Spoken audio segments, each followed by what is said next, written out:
Hello everybody, this is Explorer 867.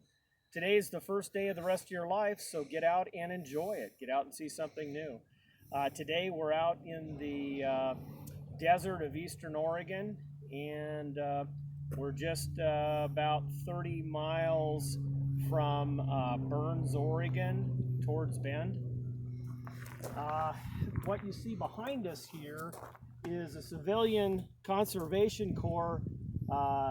It's called Camp Gap Ranch, and I'll read just what it says here about it. It says, "Through the eyes of out-of-work young men from the eastern cities, the beautiful and rugged landscape of southeast Oregon was a scene of welcome opportunity, providing income, camaraderie, and a new lease on life.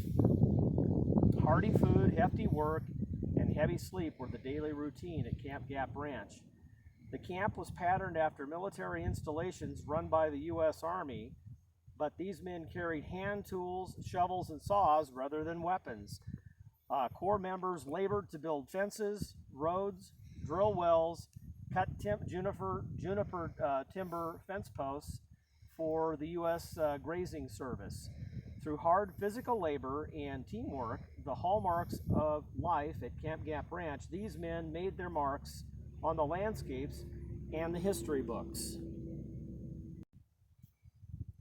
And this structure here is what they called the cold house, and I assume this is where they would have stored their foodstuffs. In the summertime here, Eastern Oregon, it tends to get really hot in the summertime.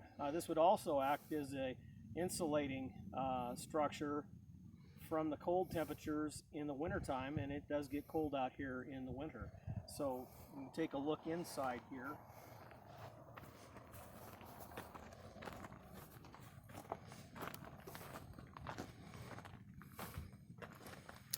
And unfortunately it's been vandalized a little bit, tagged, but anyhow you get a shot of the inside here.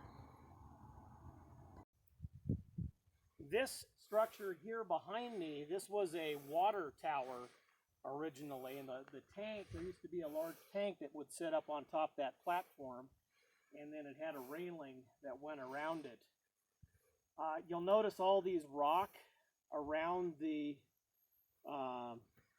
compound in here, as you can make it out with there's a lot of sage in here now, but these rocks were all stacked back in the day to establish kind of parameters. They kind of tumbled down over the years, but anyway. And this is what they call the South House or Southern House, and it's actually in fairly decent condition compared to the cold house. So let's take a look inside here.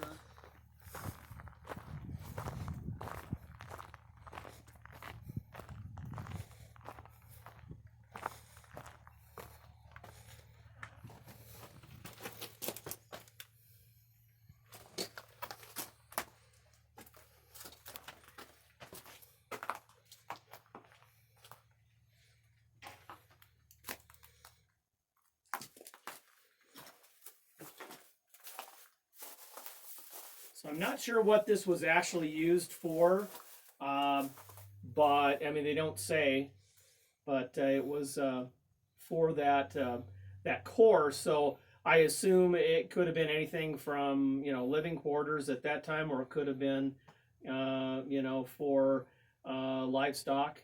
But anyhow, this building is actually in fairly decent shape. Down below me here is a concrete platform where there was another structure of one sort back in the day.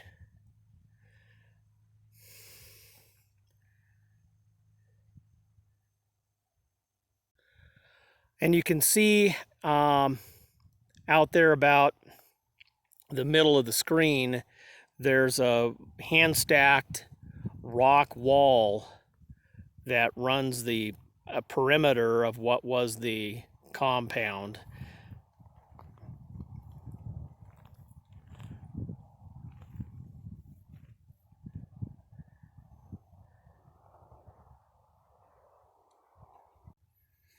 And here's more of the rock wall. And this runs the length of the entry road that was and is alongside the compound. Can you imagine the amount of work it would take to lay all this? And it goes for probably up this section here, probably almost an eighth of a mile to a quarter of a mile.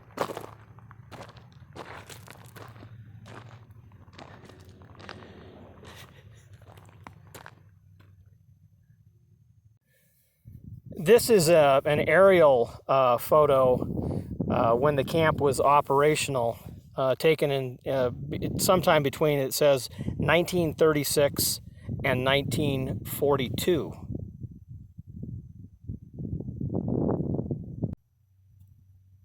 Okay, and this is where the camp got its water. And the men in the camp obviously dug this well, and they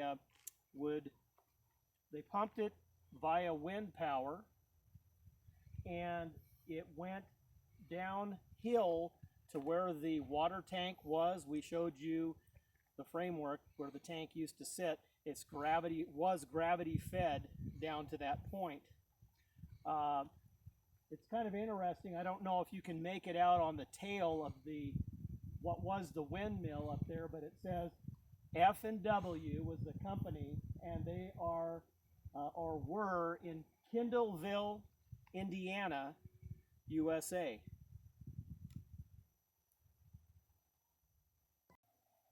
And here's another tack on the windmill. You can see on this side of the tail it says Mitchell, Lewis, and Staver Company, Portland. And so just thought you'd want to see that just as well.